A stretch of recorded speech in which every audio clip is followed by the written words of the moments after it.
Hello everyone and welcome back to the channel of the StatuMentis Academy. It has been a while, but we're absolutely determined to fill this academy up on a structural base with more sparks of knowledge, right? Because that's what this academy is all about. We really want to provide people who are interested in doing better in life, or people that feel that they're stuck, they're hitting this wall. It can be in a personal life or in your business life or in your sport.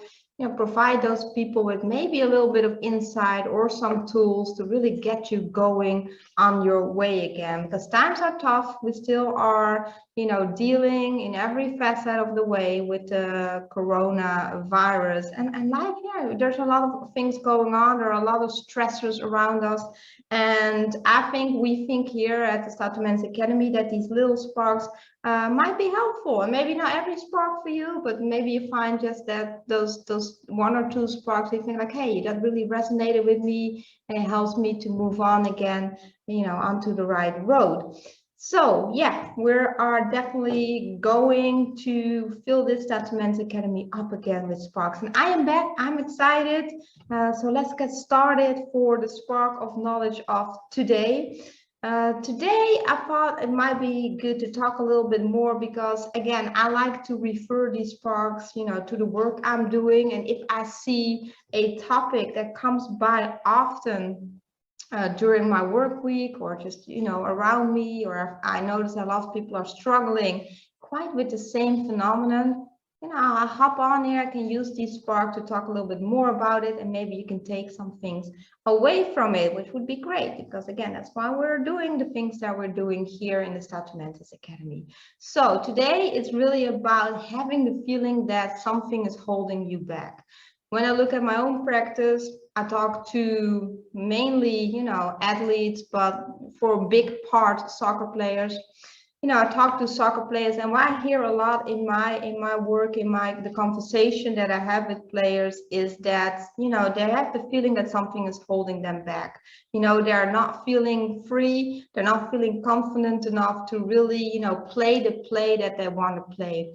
To give an example, sometimes I hear like, yeah, I was thinking about playing the ball like this. That was my first instinct or my intuition. Yeah, right. And often the right answer is right in our intuition, because in our intuition, in our, like inner feeling, all our experience come together, combined with our qualities, because, your intuition makes you different from the people around you, because it's so uniquely, based on everything you have been through in your life, everything you have seen, combined with your traits, with your innate factors. So it's a very valuable source.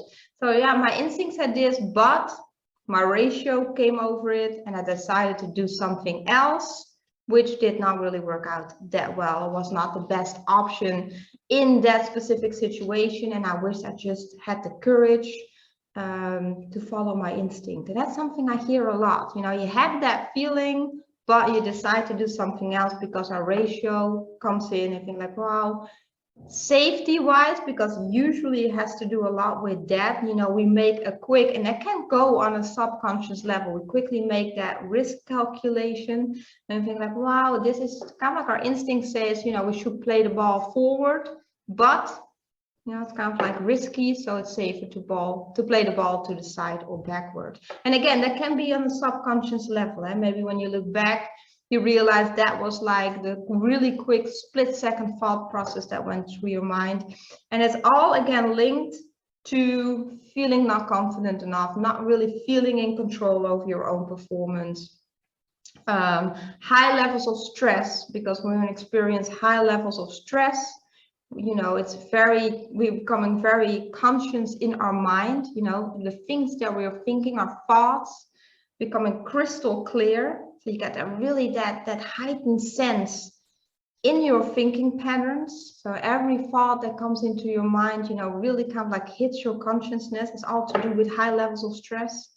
So you get very aware of yourself, aware of what you are doing.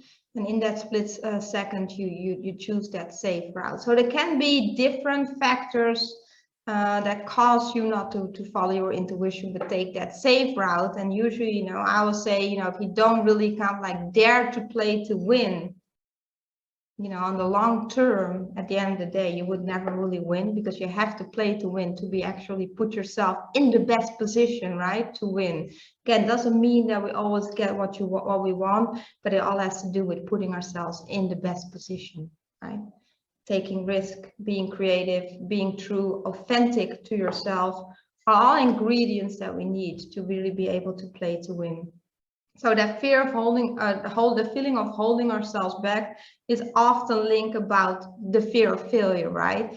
You know, when I talk to the players or just people in general that, you know, suffer from that feeling of just, you know, not daring to push forward enough, usually what's behind that is that they're very much thinking in the angle of all the things that they do not want to happen, right? Coming back to that soccer player, oh, please do not let that ball go to a player of the opponent team. And if I play forward and if I cover a lot of meters with the ball, you know, chances will be bigger that that will happen. So please do not let this or this or this happen.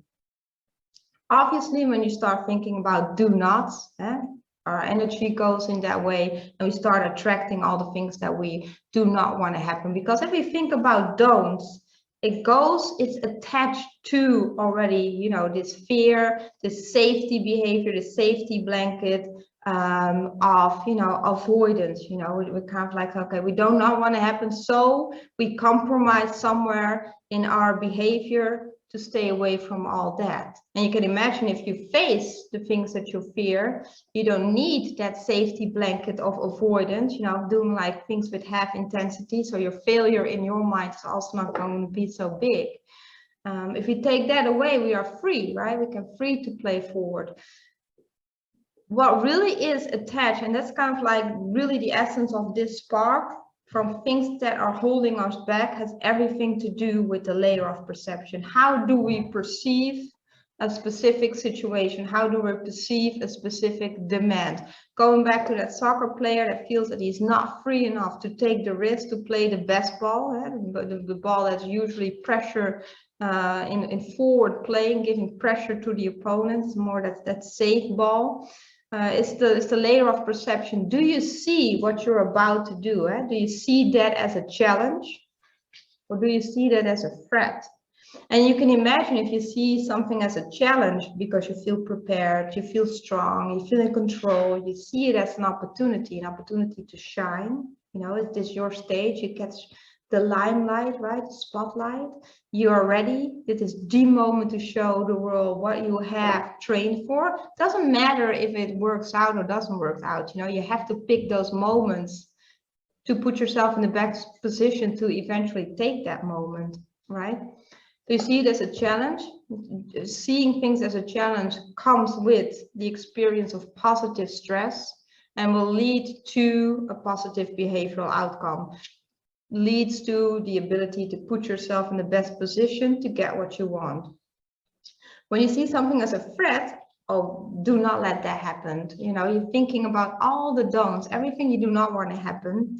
You know, it usually also goes hand in hand with fear of failure. You're threatened by it. Something can hurt you, or something can have a negative influence on you. You know, you're threatened by it as something that you potentially can lose.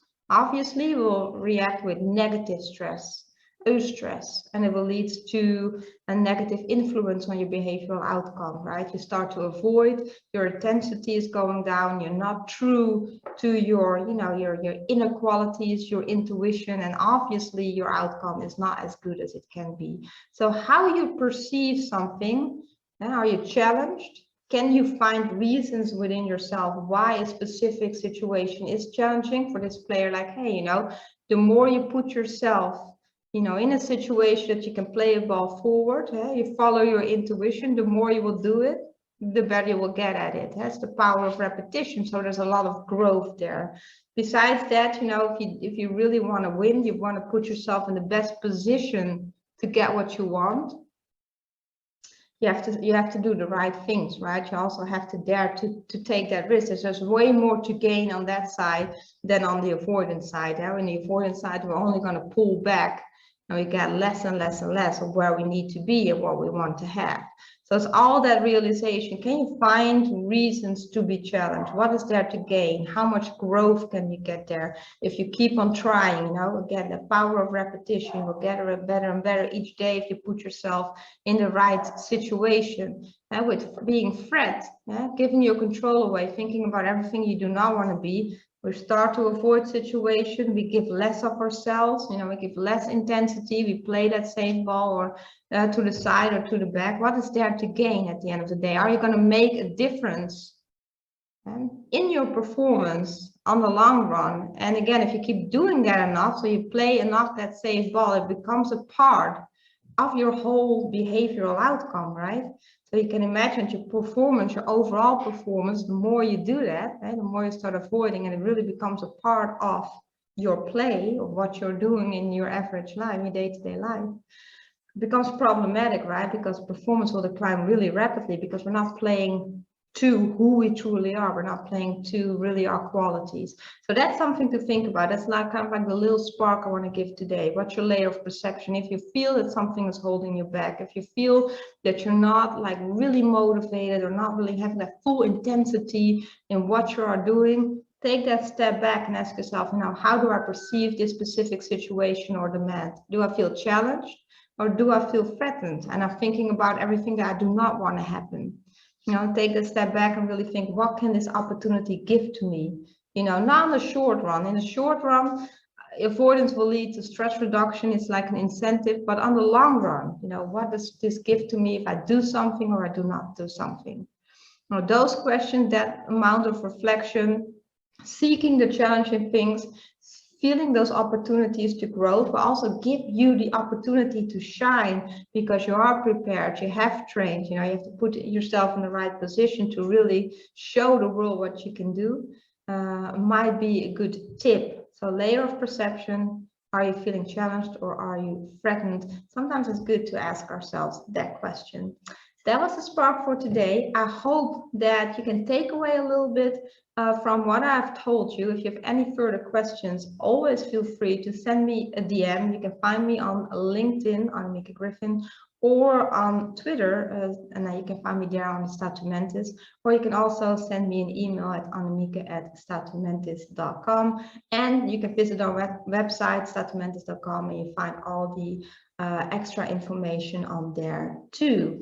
I really enjoyed doing this spark again. Again, you will see me back very soon. I all wish you a great day.